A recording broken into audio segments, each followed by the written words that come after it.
Bom, gente, boa tarde. Antes de começar, eu queria pedir desculpa aos colegas. Vocês vão ver que o tema da minha apresentação seria os pareceres, as notas técnicas do ENATJUS. A gente teve um problema técnico, o CNJ mudou o sistema essa semana. Vai ser um sistema novo, a ideia hoje era mostrar para vocês como é que funciona o ENATJUS, como é que vocês têm acesso aos pareceres. A gente não vai poder fazer isso, infelizmente. Eu vou, no meio da apresentação, contar rapidamente qual que é a ideia nova do CNJ, mas a gente não vai ter ainda um sistema para mostrar para vocês. Tá? Então, para não ficar em branco esse espaço, o Dr. Gebran pediu que eu preenchesse com algo similar. Então, eu vou tentar trazer algumas ferramentas diferentes do ENATJUS que a gente pode usar na tomada de decisões na área de saúde. Também quero pedir desculpa que eu estou um pouco convalescente hoje. Eu acabei fazendo uma cirurgia exatamente na boca. Então, eu estou com uma certa dificuldade para falar. Mas vamos lá. Bom,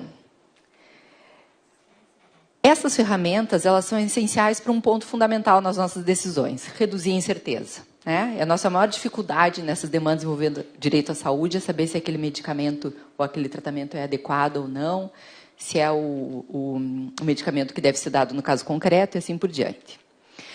Na terceira jornada do Direito à Saúde, que aconteceu agora, essa semana, em São Paulo, segunda e terça-feira, foram votados alguns enunciados novos e foram revistos enunciados antigos.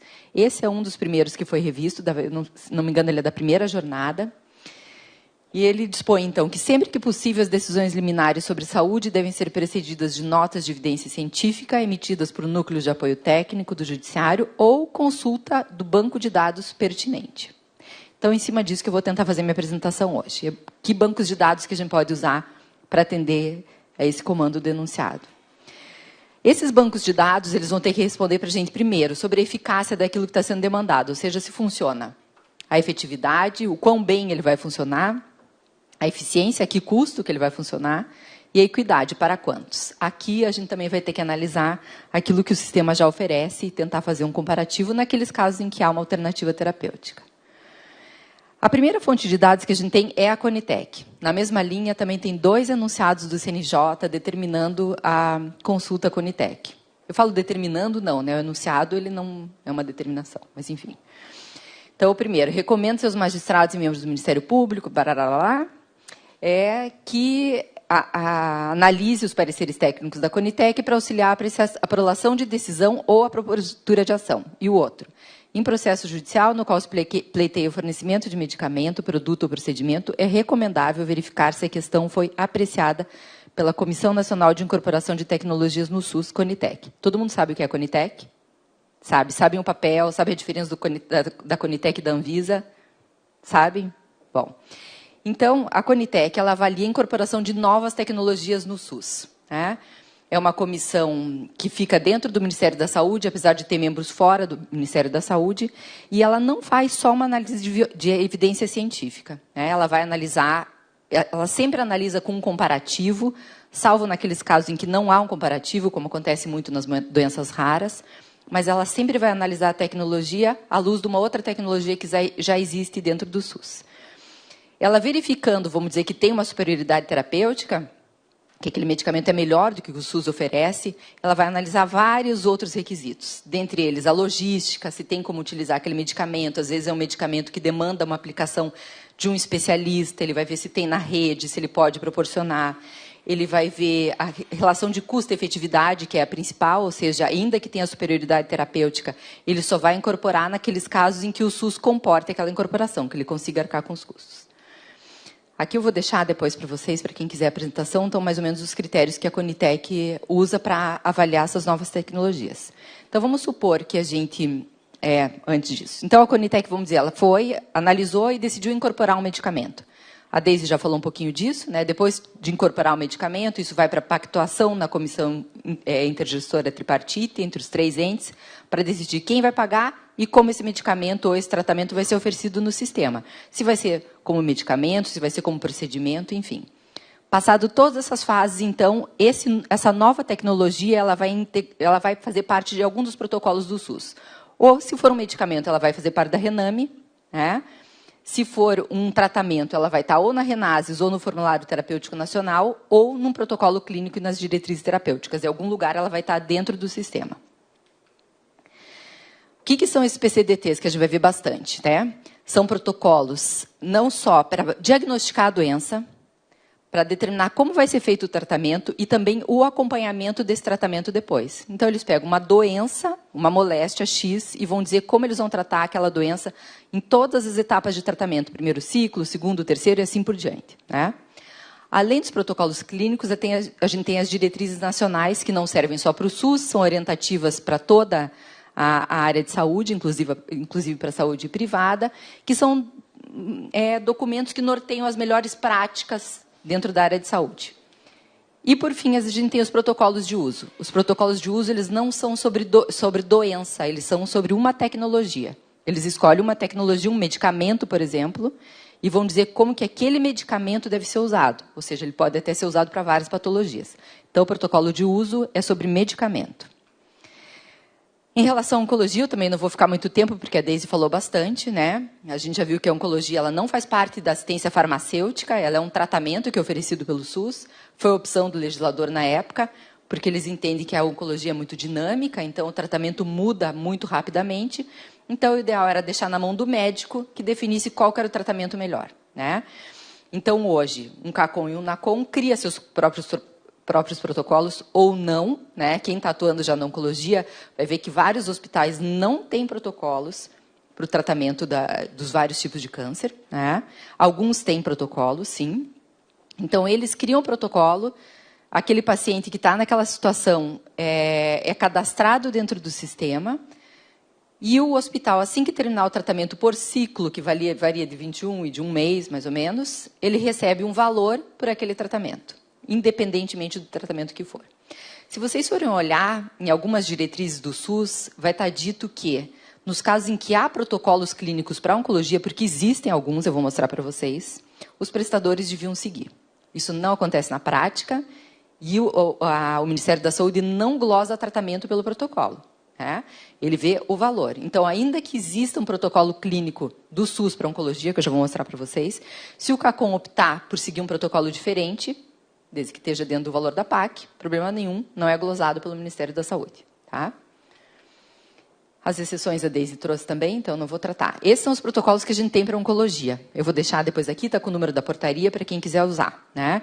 Lembrando que o hospital não está, em tese, obrigado a seguir esses protocolos, mas eles podem servir de orientador para a gente, não só numa tomada de decisão, mas para indagar o médico prescritor, se não poderia ser o tratamento, por que não poderia seguir o protocolo, ou algo assim, porque existem protocolos para oncologia. Tá?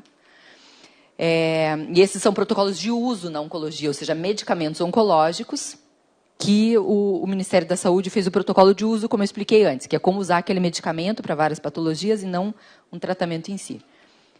Eu trouxe aqui também, vou deixar, os protocolos que existem hoje para doenças raras, que acho que é outra demanda grande que a gente tem aqui na Justiça Federal. Também existem alguns protocolos.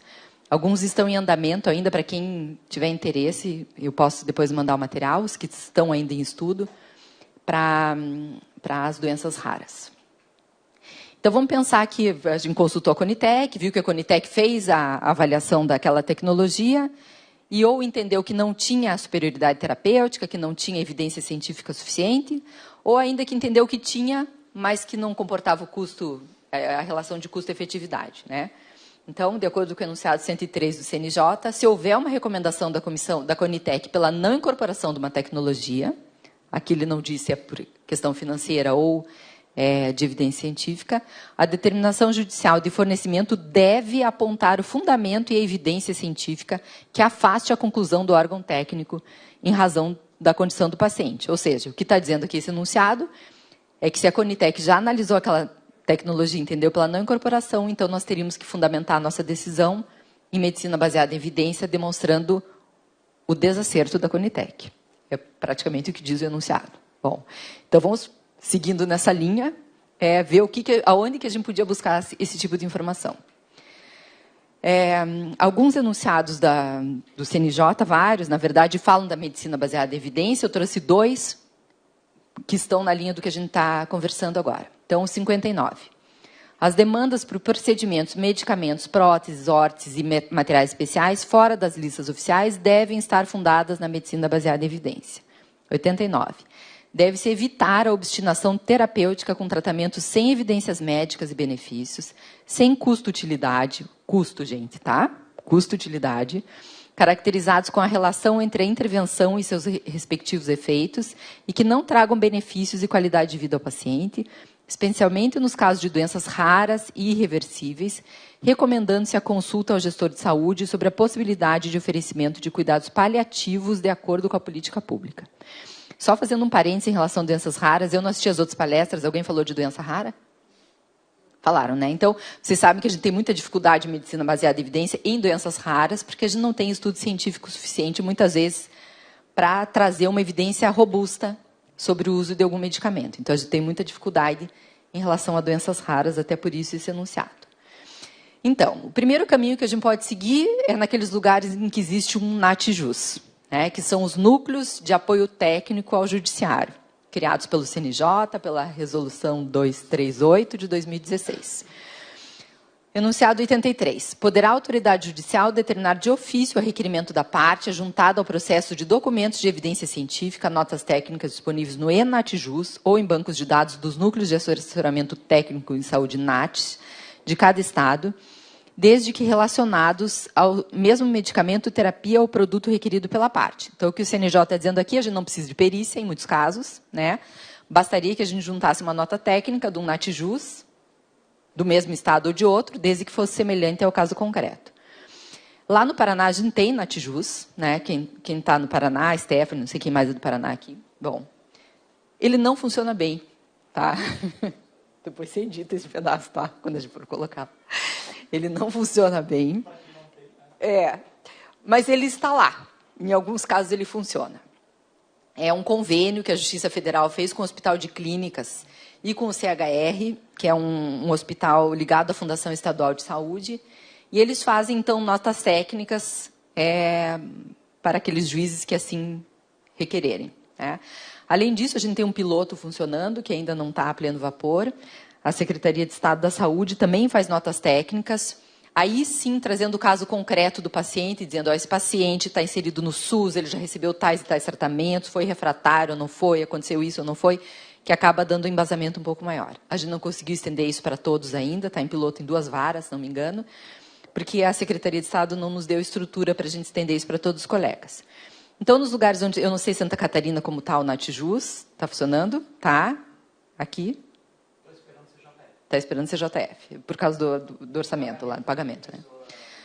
Bom, então, onde tem NATJUS, a gente pode usar o NATJUS, né? Sabendo que nem sempre o NATJUS vai ser a demonstração da melhor evidência do jeito que está hoje, tá? A ideia é que avance para isso. O ENATJUS entraria nesse sentido. Esse projeto, esse sistema que eu falei para vocês, que eu iria falar hoje, que acabou sendo mudado. Como é que vai funcionar em tese? Tá? Gente, em tese, a gente só vai saber quando ele estiver realmente em funcionamento, mas partindo da premissa que ele vai seguir a mesma linha do sistema anterior. Nós vamos ter 2 formas de acesso. Ou pedir uma nota técnica para um NATJUS, para o nosso, ou seja, para quem tiver um NATJUS, pode pedir uma nota técnica para o seu NATJUS, que vai ser colocada nesse banco de dados. Ao mesmo tempo, os NATJUS de todo o país também vão estar inserindo notas técnicas no mesmo banco de dados, então nós poderemos usar notas técnicas de outros estados. Tá? Essa é a primeira forma de acesso ao sistema. A segunda são pareceres técnicos científicos. Pareceres técnicos científicos são totalmente diferentes de notas técnicas. Tá? Notas técnicas são simples, são para o caso concreto, são informações pontuais, eles não fazem uma revisão de evidência científica, são, vamos dizer, eles têm uma força probante um pouco mais fraca do que um parecer. Os pareceres, hoje a gente já tem 60 contratados pelo CNJ, acho que perto de 50 já estão no sistema, o banco de dados já está lá. Eles foram desenvolvidos com base nos medicamentos mais demandados no país, não necessariamente os nossos aqui, né, alguns nossos, mas muitos de outros estados. E o que o CNJ fez, então? Por meio desse convênio com o Ministério da Saúde e com hospitais que fazem parte do PROAD SUS, que, enfim, são hospitais que recebem um tipo de benefício fiscal, contrataram esses pareceres para instituições que fazem análise de tecnologia em saúde, né? São 18 instituições no país que fazem esses pareceres para o CNJ. Os pareceres são bem mais completos, são os mesmos pareceres que embasam, não os mesmos, mas eles seguem os mesmos critérios dos pareceres que embasam a incorporação de novas tecnologias no SUS e no mundo inteiro, né? É um padrão científico para você analisar a incorporação de uma nova tecnologia, como a Conitec faz, como o NICE faz na Inglaterra, como o Canadá faz e assim por diante. Então, os pareceres são mais completos. Eu trouxe aqui um exemplinho de um parecer. A gente demorou muito tempo para chegar no formato desse parecer. Quem participou lá do projeto, o Clênio, eu, o Gebran. Acho que o Gabriel já estava nessa época também, né, Gabriel? Não? Não participei. Não, né? Então, porque eles faziam um parecer extremamente técnico. Quando chegava para o juiz, a gente não entendia o parecer. Então, ele acabava não nos ajudando muito, né? Depois de muita briga entre médicos e juízes, a gente conseguiu um consenso que eles vão fazer o parecer técnico dentro das normas científicas, mas vão fazer um quadrinho para a gente de resumo. É verdade. Então, já ajuda. Então, a carinha é mais ou menos essa aqui, né? Eles trazem um resumo executivo, né, que tem uma pergunta específica, então a gente consegue saber exatamente o que quis dizer aquele parecer, se é para aquela moléstia que a gente está vendo naquela situação, né? Qual foi a população-alvo, que tipo de tecnologia, inclusive com a forma de apresentação, os desfechos que eles avaliaram, ou seja, eficácia, segurança, tudo que eles avaliaram naquele parecer, o resumo dos resultados, uma conclusão e, no final, umas considerações finais. Tá? Então, ficou bem palatável para a gente, os pareceres são interessantes, eles são uma boa fonte de evidência, né?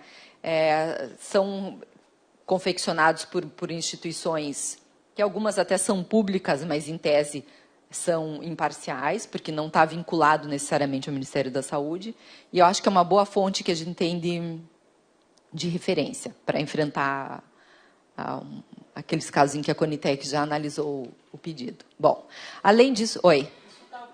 Eu já fiz pesquisa no Enatijus. Caiu com essa nova... Não caiu. Está lá. Está lá. Está ativo.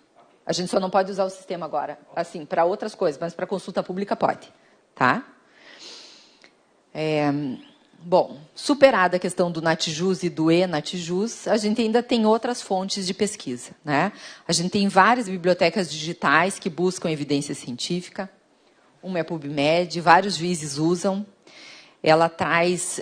a maior parte da literatura é americana, que eu digo feita por cientistas americanos e de mais de 80 países. E a principal fonte de pesquisa dentro do PubMed é o Medline, que é ali que vão estar efetivamente as publicações de evidência científica. Eu vou deixar aqui escrito, não vou ler, mas para quem tiver acesso ao material, aqui explica mais ou menos como é que funciona. Aqui o Medline, que está dentro do PubLine. Depois a gente tem o Lilacs, que é literatura latino-americana, ou seja, são de pesquisadores da América Latina, as publicações deles estão dentro desse banco de dados. Também uma boa fonte de pesquisa. Mas eu acho que eu queria trazer, eu acho que a mais importante é a Biblioteca Cochrane. Eu vou explicar por quê. As outras fontes de pesquisa, elas vão trazer a pesquisa seca, né? Seca que eu digo assim, eles vão trazer uma pesquisa sobre determinado medicamento, mas não uma revisão de toda a evidência científica que existe. O que o Cochrane faz é diferente. Ele revisa, não tudo, né? Mas o que está publicado nas revistas mais importantes sobre determinado tema, ele pega todos aqueles estudos e faz o que a gente chama de revisão sistemática, né? Essas revisões são periódicas, via de regra, a cada 2 anos eles atualizam as revisões que eles já fizeram, né? Eles pegam todos os estudos mais importantes. O Cochrane é considerado no mundo inteiro como uma das melhores fontes de análise de revisão científica. Fazer análise de medicina baseada em evidência parece uma coisa assim, muito simples, inclusive para médicos, mas é muito difícil, né? Vocês vão ver depois de um tempo na saúde, quando vocês começarem a analisar as perícias, vocês vão ver o quanto isso é difícil. Qualquer viés na pesquisa muda o resultado.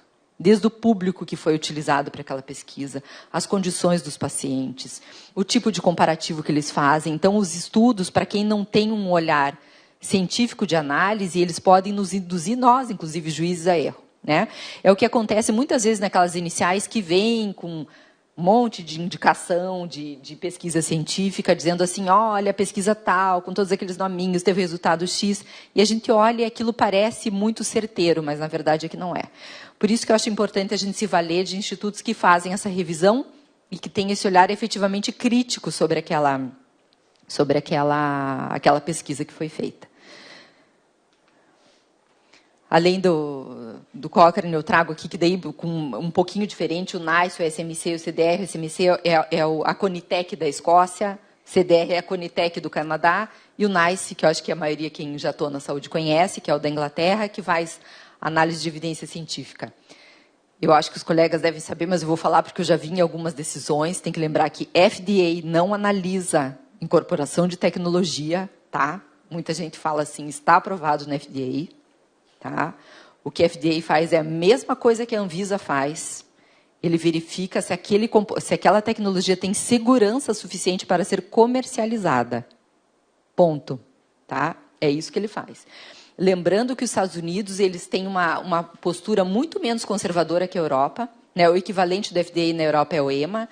Ele tem uma postura muito menos conservadora. Então, eles há muito tempo já aceitam registro de medicamento com estudo de fase 2. Nós, vocês tiveram medicina baseada... Vocês tiveram a palestra já. Bom, estudo de fase 2. Aqui no Brasil, a gente só aceitava estudo de fase 3 até um tempo atrás. A Anvisa só aceitava isso. Agora aceita de 2, inclusive de 1. A Anvisa também aceita. Né? Lembrando que esses órgãos simplesmente avaliam segurança de medicamento. Né? E um mínimo de eficácia. Eles não fazem comparativo. Tá? Não avaliam superioridade terapêutica. Então, não adianta a gente dizer que o FDA autorizou o uso nos Estados Unidos, isso só quer dizer que ele pode ser comercializado. Mesma coisa a Anvisa aqui. Já o NICE é diferente, faz a avaliação de incorporação de tecnologia à saúde dentro de um sistema público de saúde que é como o nosso. Né? O NHS, que é o sistema inglês, é o modelo que foi utilizado pelo Brasil como modelo para a criação do SUS. O nosso sistema está em cima do modelo do NHS, lógico, diferente, mas o modelo é o mesmo.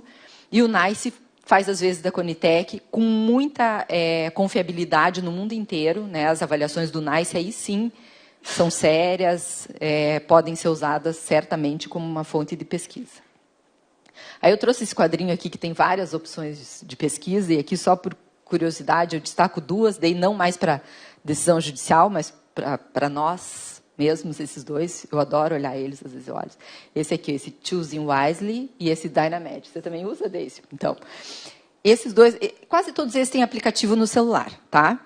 Esses 2, especificamente, você coloca assim, paciente, você, inclusive, idade, e várias características suas. Já fumou, não fumou, fez isso, que idade você tem, faz exercício, não faz. Ele diz, de acordo com a medicina baseada em evidência, que tipo de tratamento não, que tipo de exame diagnóstico você deve fazer. E quais são contraindicados. Tá?